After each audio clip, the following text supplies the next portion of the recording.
Bienvenue à l'émission Pasteur, j'ai une question. Aujourd'hui, nous avons une question de Jenny du Congo. Elle nous demande comment puis-je évangéliser, annoncer l'évangile d'une manière efficace. Et c'est une question que chaque enfant de Dieu devrait se poser, puisque lorsque nous avons été sauvés par Christ, est venu en nous par le Saint-Esprit le désir d'annoncer l'évangile et que d'autres personnes puissent aussi recevoir le Seigneur.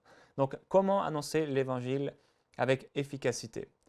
Il est clair que la parole de Dieu nous indique comment nous pouvons, avec la sagesse de Dieu et l'inspiration du Saint-Esprit, annoncer l'Évangile avec efficacité. Dieu nous a établis sur cette terre pour que nous puissions être totalement efficaces.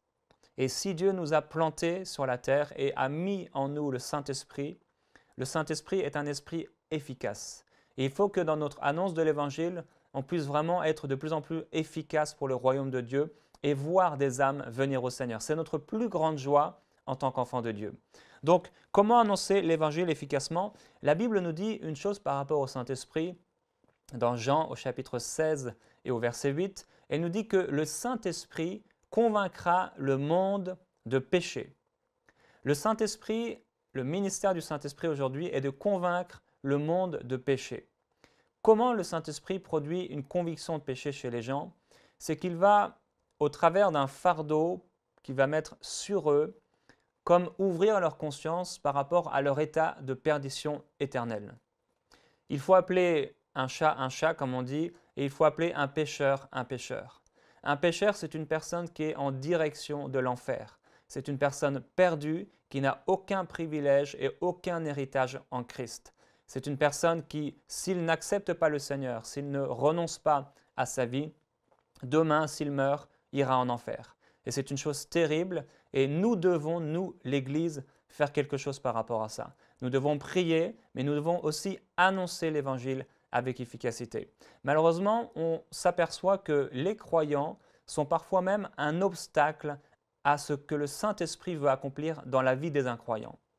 En fait, les croyants, dans leur approche de l'Évangile et dans leur approche des incroyants, vont souvent mettre un obstacle à ce que le Saint-Esprit est en train de produire chez ces incroyants parce qu'ils ont une fausse façon de voir les choses et une mauvaise approche en fait, une mauvaise compréhension de comment le Saint-Esprit fonctionne.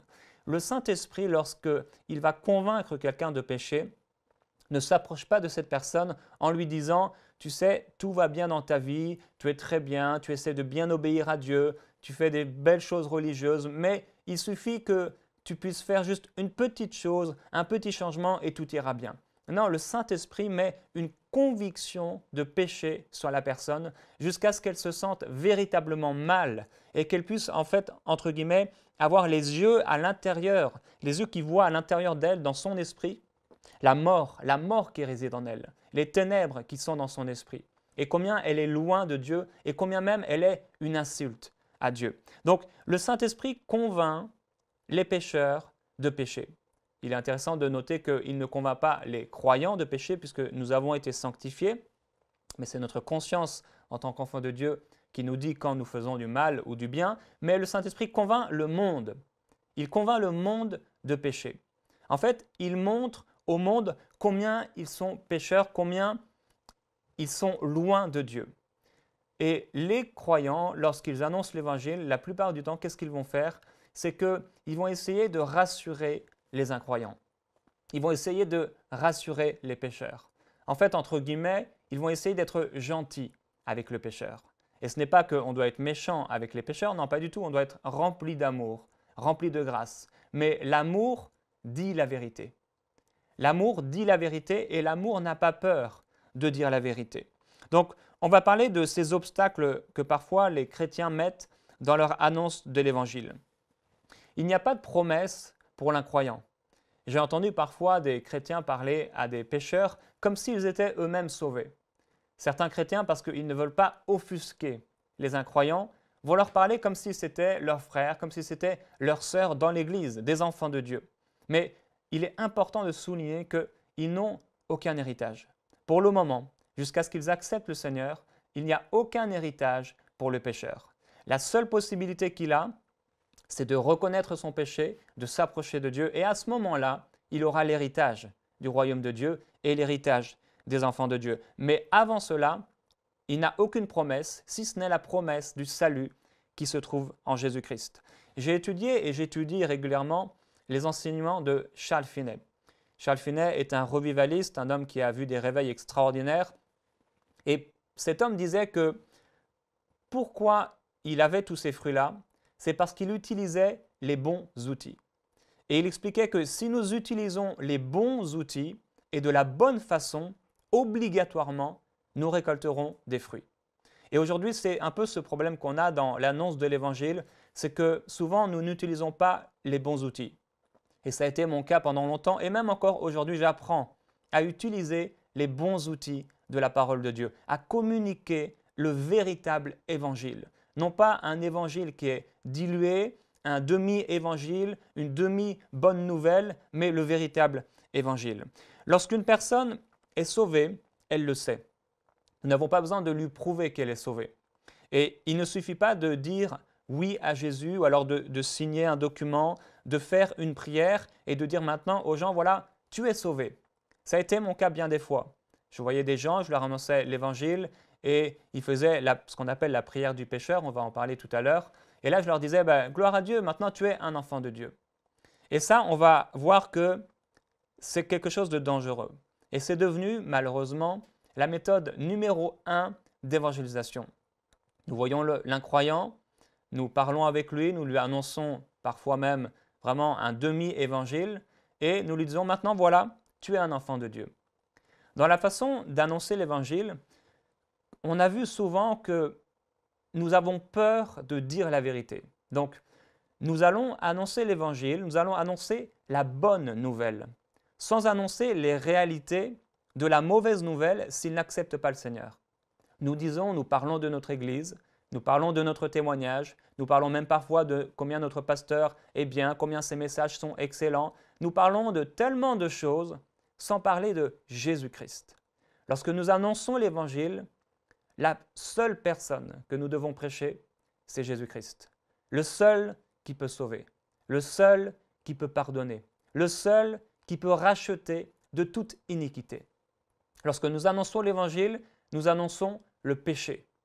Nous déclarons que le péché est le péché. Nous n'appelons pas le péché un petit problème personnel, nous n'appelons pas le péché quelque chose qui vient sur nous et dont nous n'avons pas la possibilité de gérer. Nous appelons le péché le péché. Le péché, c'est quelque chose de grave. Et la Bible nous montre qu'aujourd'hui même, il y a sur la vie des incroyants une condamnation. Il y a sur la vie des incroyants une malédiction qui fait que s'ils meurent aujourd'hui, ils iront en enfer. Pourquoi? Parce qu'il y a une malédiction qui repose sur eux. Mais s'ils sont pardonnés, s'ils sont justifiés, il y a une bénédiction qui repose sur eux. Donc, souvent, les gens, lorsqu'ils ont annoncé l'Évangile, ils ont dit, voilà, aux incroyants, maintenant tu es un enfant de Dieu. Mais on n'a pas besoin de rassurer, entre guillemets, un incroyant lorsque nous lui avons fait la prière du pécheur dont on va parler, en lui disant, maintenant tu es un enfant de Dieu. Parce que quand tu es sauvé, tu le sais. Quand tu deviens un enfant de Dieu, tu as cette assurance. Et en fait, ça s'appelle la foi. Tu sais que tu sais que tu sais que tu es devenu un enfant de Dieu. Personne n'a besoin de te le dire, personne n'a besoin de te le prouver. Tu sais à l'intérieur de toi que tu es sauvé. Et ça, c'est un des obstacles que nous avons parfois dans l'évangélisation, dans l'annonce de l'évangile, c'est que nous disons aux personnes qu'elles sont sauvées avant même qu'elles le soient, avant même qu'elles aient la foi pour leur salut. Donc, c'est important de parler de la bonne façon, avec la sagesse de Dieu, la vérité. Parce qu'en fait, c'est une bonne utilisation de la vérité qui amènera cette vérité à transformer le cœur des gens. Si nous avons une mauvaise utilisation de la vérité, nous allons ajouter à cette vérité quelque chose d'humain, quelque chose de charnel, et l'homme religieux, l'homme naturel, l'homme psychique, l'incroyant, a une grande capacité à se rattacher aux choses religieuses pour ne pas s'approcher de la vérité, pour ne pas s'approcher de Jésus. C'est ce que font les gens tous les jours. Une des plus grandes erreurs que j'ai faites dans mon annonce de l'Évangile, c'était justement d'utiliser cette prière du pécheur. Qu'est-ce que c'est la prière du pécheur pour ceux qui n'ont peut-être jamais entendu cette expression? Vous savez, c'est cette prière qu'on fait avec l'incroyant qui veut accepter Jésus et on lui dit, bah voilà, je reconnais mes péchés, etc. Je confesse de ma bouche que Jésus est Seigneur, je crois qu'il est ressuscité d'entre les morts. Donc c'est cette prière en fait qui est là pour, voilà, j'accepte le Seigneur et je le déclare avec ma bouche, je confesse que maintenant je suis devenu un enfant de Dieu. Donc, qu'est-ce que je faisais? C'est que parfois j'allais dans la rue, dans des églises ou ailleurs, et j'annonçais l'évangile, et je faisais prier cette prière à tous ceux qui le voulaient. À tous ceux qui voulaient bien, ils priaient cette prière. Et j'ai réalisé que petit à petit, la majorité de ces gens ne naissaient pas de nouveau. Donc, j'étais en train de leur faire déclarer quelque chose qu'ils ne croyaient pas. Il y a des gens qui s'approchaient de Jésus et les gens se sont approchés de Pierre, par exemple, à la Pentecôte, et ils étaient tellement saisis par le Saint-Esprit, par la vérité, qu'ils ont dit, mais que ferons-nous?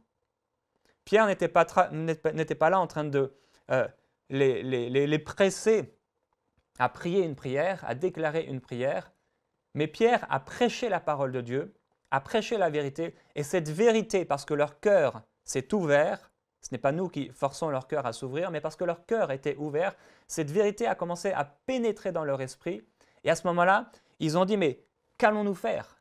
Que ferons-nous pour être sauvés? Et à ce moment-là, Pierre a continué son message et ils ont pu être sauvés. La Bible déclare que 3000 personnes se sont ajoutées à l'Église. Aujourd'hui, lorsque nous annonçons l'Évangile, quand nous n'allons pas jusqu'au bout, quand nous ne prêchons pas la vérité et quand nous faisons prier aux gens la prière du pécheur alors qu'il n'y a pas de conviction de péché, ce n'est pas 3000 âmes qui s'ajoutent à l'Église, c'est un pécheur à qui nous avons annoncé l'Évangile qui repart en pensant qu'il est devenu maintenant un enfant de Dieu alors qu'il n'est pas devenu un enfant de Dieu. Et j'ai rencontré comme ça des gens. Par exemple, j'avais une voisine. Cette voisine, donc, on habitait une maison qui était collée et elle m'entendait prier régulièrement. On lui a annoncé l'évangile et là, on l'a invitée à l'église. Quand elle est venue à l'église, elle était touchée dans ses émotions. Vous savez, les gens peuvent être touchés dans leurs émotions. Les gens peuvent pleurer. Les gens peuvent gesticuler. Les gens peuvent se mettre à genoux. Les gens peuvent crier. Ce n'est pas du tout un signe qu'ils sont convaincus de péché. Les gens sont émotionnels, les gens pleurent, les gens font toutes sortes de choses. Et cette voisine, elle était là à l'église et à la fin, je voyais qu'elle était, voilà, elle avait été touchée et j'ai commencé à lui faire cette prière du pécheur. Elle a prié et elle a dit une parole qui m'a marqué. C'était en fait, elle a essayé. Et j'ai vu que beaucoup de gens, qu'est-ce qu'ils font? C'est qu'ils essaient. En fait, elle a dit, on va voir si ça marche. Et il y a beaucoup de gens qui font ça. En fait, ils essaient Jésus comme ils ont essayé toutes sortes de choses. Ils ont essayé la philosophie, ils ont essayé le yoga, ils ont essayé l'hindouisme ou je ne sais quoi, quelle religion. Ils essaient Jésus. Et souvent, les gens qui vont prier cette prière du pécheur, en fait, ils essaient. Ils essaient de voir est-ce que ça va marcher. Tout comme parfois les chrétiens qui s'approchent lorsqu'il y a un homme de Dieu qui est là pour prier pour les malades et ils s'approchent pour voir est-ce que ça va marcher. Mais ça ne résulte pas de la foi. Ce n'est pas la vraie foi. Donc, nous parlons de annoncer l'évangile avec efficacité. Ma voisine a fait cette prière du pécheur, elle est repartie la même personne. Et donc, j'ai vu des gens comme ça, après avoir fait cette prière du pécheur pour accepter Jésus, repartir les mêmes. Et qu'est-ce qui est tragique dans tout ça? C'est que les gens, ils repartent et ils disent, bon voilà, c'est donc ça devenir un chrétien. C'est donc faire une prière. Et voilà, maintenant je suis un enfant de Dieu. Mais comme ils n'ont pas cette conviction, comme ils n'ont pas cette foi, comme ils n'ont pas cette révélation de Jésus-Christ, ils restent les mêmes. Et s'ils meurent après avoir fait cette prière, ils vont dans la même direction qu'avant l'avoir fait. Donc, sans conviction de péché, sans révélation de Jésus-Christ, cela ne sert à rien de faire prier les gens, la prière du pécheur. Il va falloir employer les bons outils et donc on va en parler.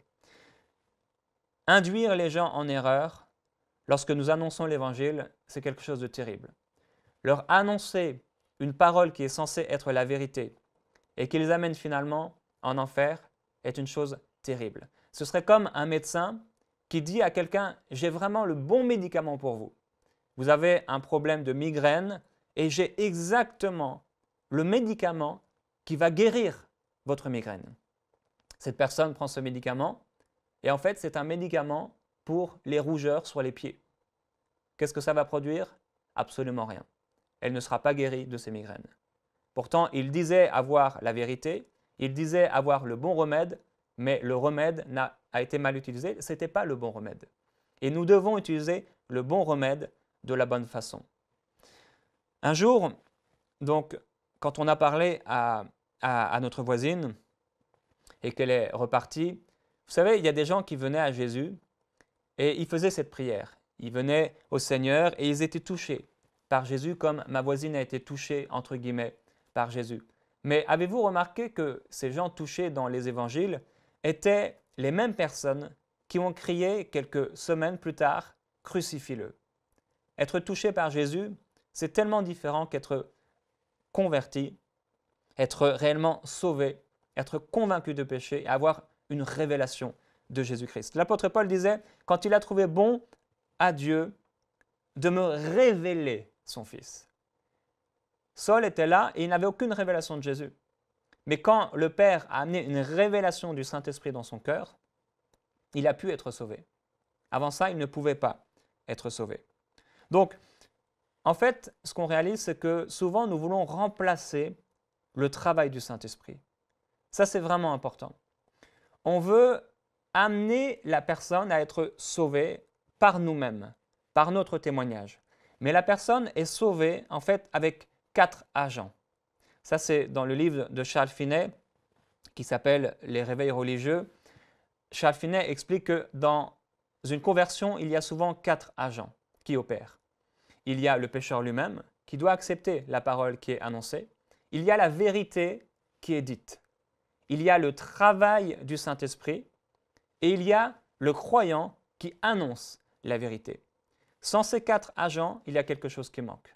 Si j'annonce la parole de Dieu, la vérité, mais que le Saint-Esprit n'est pas là pour produire une conviction de péché, alors cette vérité ne pourra pas produire du fruit.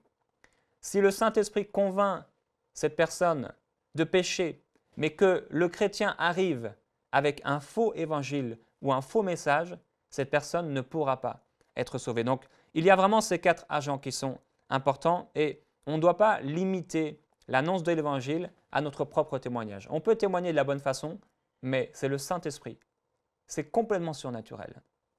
Le salut est quelque chose de surnaturel. Le salut est un miracle. C'est le plus grand des miracles, nous le disons, et c'est vrai.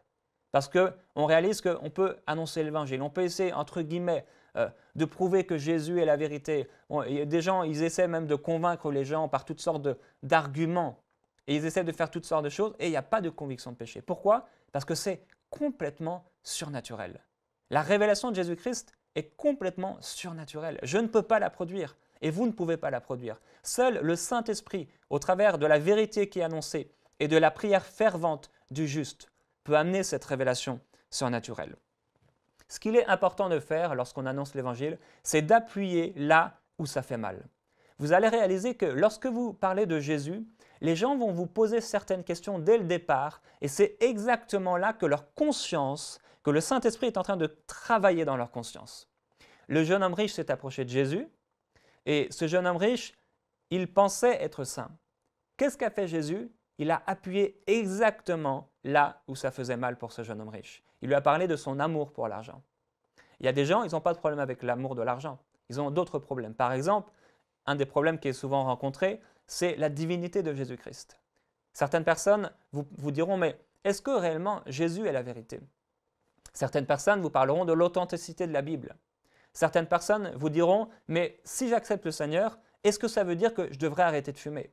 Est-ce que ça veut dire que je devrais arrêter d'avoir des relations sexuelles? Est-ce que ça veut dire que je devrais arrêter de boire ou arrêter de faire ceci ou cela? C'est justement parce que c'est l'obstacle qui les empêche de recevoir Jésus. Parfois, il y a juste un petit obstacle qui empêche les gens d'accepter le Seigneur. J'avais un autre voisin dans une autre maison qui, lui, est un homme religieux, c'est un homme qui va même dans une église, etc. Je vais commencer à lui parler du Seigneur et cet homme-là, un jour, j'étais tellement pressé, je me suis dit non, il faut que j'aille dans sa maison, il faut que j'aille lui parler du Seigneur. Charles Finet disait que si la conversion d'un homme est importante pour vous, il faut que vous puissiez lui montrer que le salut de son âme est tellement important. Et il faut que vous puissiez le voir et prendre rendez-vous avec lui et lui parler directement parce que c'est un sujet important. J'ai été voir cette personne, ce voisin, et je lui ai annoncé l'évangile. Et en fait, de lui-même, il a dit, bah voilà, je suis certainement comme ce jeune homme riche. Il y a quelque chose à laquelle je ne veux pas renoncer. Il faut savoir appuyer là où ça fait mal. Et si quelqu'un, par exemple, s'approche du Seigneur Jésus, mais vous savez pertinemment qu'il vit dans le mensonge, quelqu'un qui constamment vit dans le mensonge, il faut appuyer là où ça fait mal et lui dire, tu dois renoncer au mensonge avant d'accepter le Seigneur. Quand Jésus, la foule le suivait, la Bible dit que la foule suivait Jésus, il s'est retourné, il a dit, si quelqu'un veut me suivre, qu'il renonce à lui-même, qu'il se charge de sa croix et ensuite qu'il me suive. Aujourd'hui, beaucoup de gens suivent Jésus, mais sans avoir renoncé à leur péché et sans porter leur croix. Et aujourd'hui, nous amenons dans nos églises des gens et nous leur disons, voilà, venez, le Seigneur a une bonne nouvelle pour vous, le Seigneur est bon, etc. Oui, le Seigneur est bon, mais le Seigneur sera bon pour eux et le Seigneur se manifestera avec puissance et d'une façon extraordinaire et surnaturelle dans leur vie pour les sauver seulement quand ils renonceront au péché, seulement quand ils renonceront à leur vie sans Christ. En fait, chaque seconde où l'incroyant vit et il ne se donne pas à Dieu est une insulte à Dieu.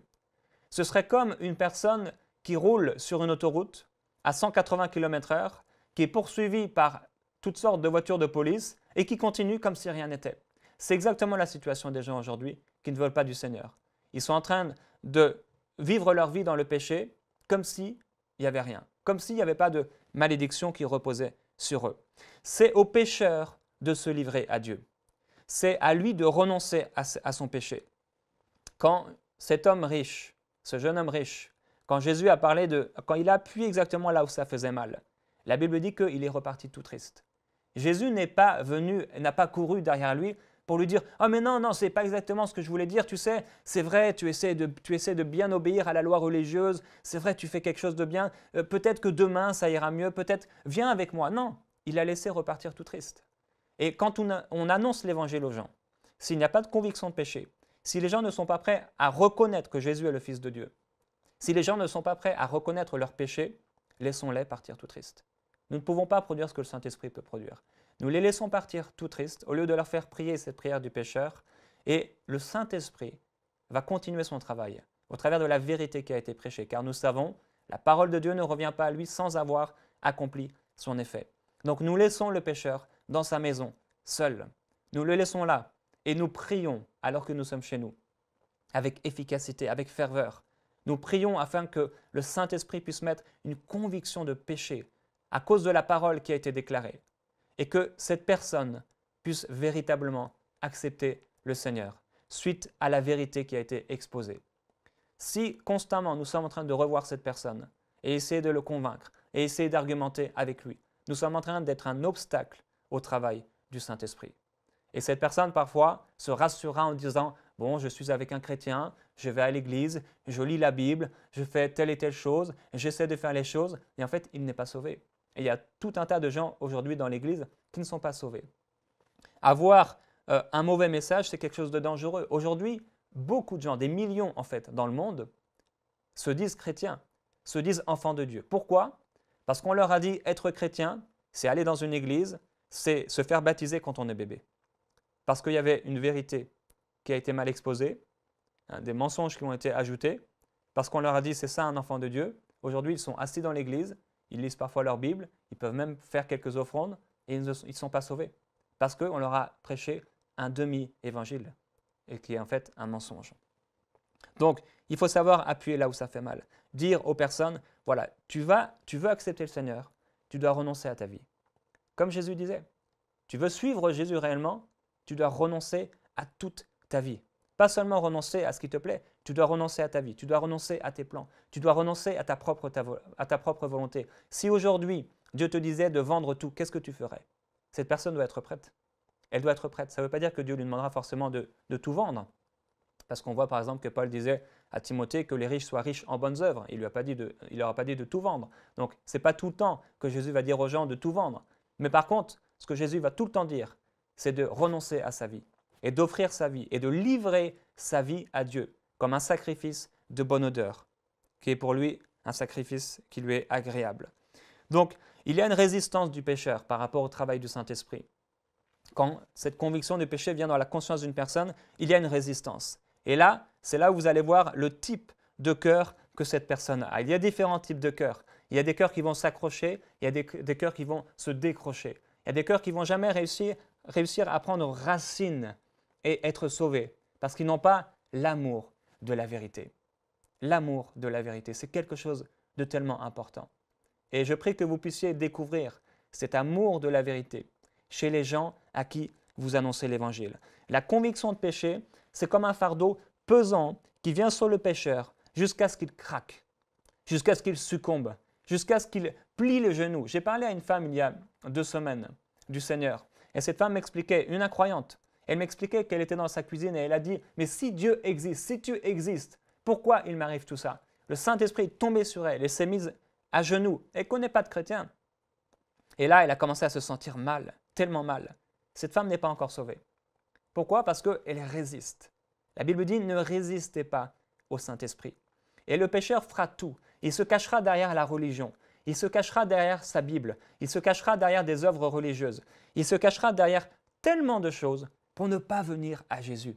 Le pécheur, tout ce qu'il veut, c'est être rassuré, être cajolé, mais pour rien au monde, il veut renoncer à sa vie. Pour rien au monde, il veut accepter le Seigneur Jésus-Christ. Mais par la conviction du Saint-Esprit, et s'il a l'amour de la vérité en lui, alors là, il aura la soif pour être sauvé, et le Saint-Esprit fait toujours son œuvre avec efficacité. Donc, quand on annonce l'Évangile, ne soyons pas un obstacle. Annonçons l'Évangile avec sagesse. Et aujourd'hui, j'ai pu parler en peu de temps de certaines vérités, mais il y aurait encore beaucoup à dire. Et si vous avez soif vraiment, si votre cœur est de gagner un maximum de personnes au Seigneur Jésus-Christ, alors vous allez prier, vous allez demander au Saint-Esprit, « Saint-Esprit, éclaire-moi.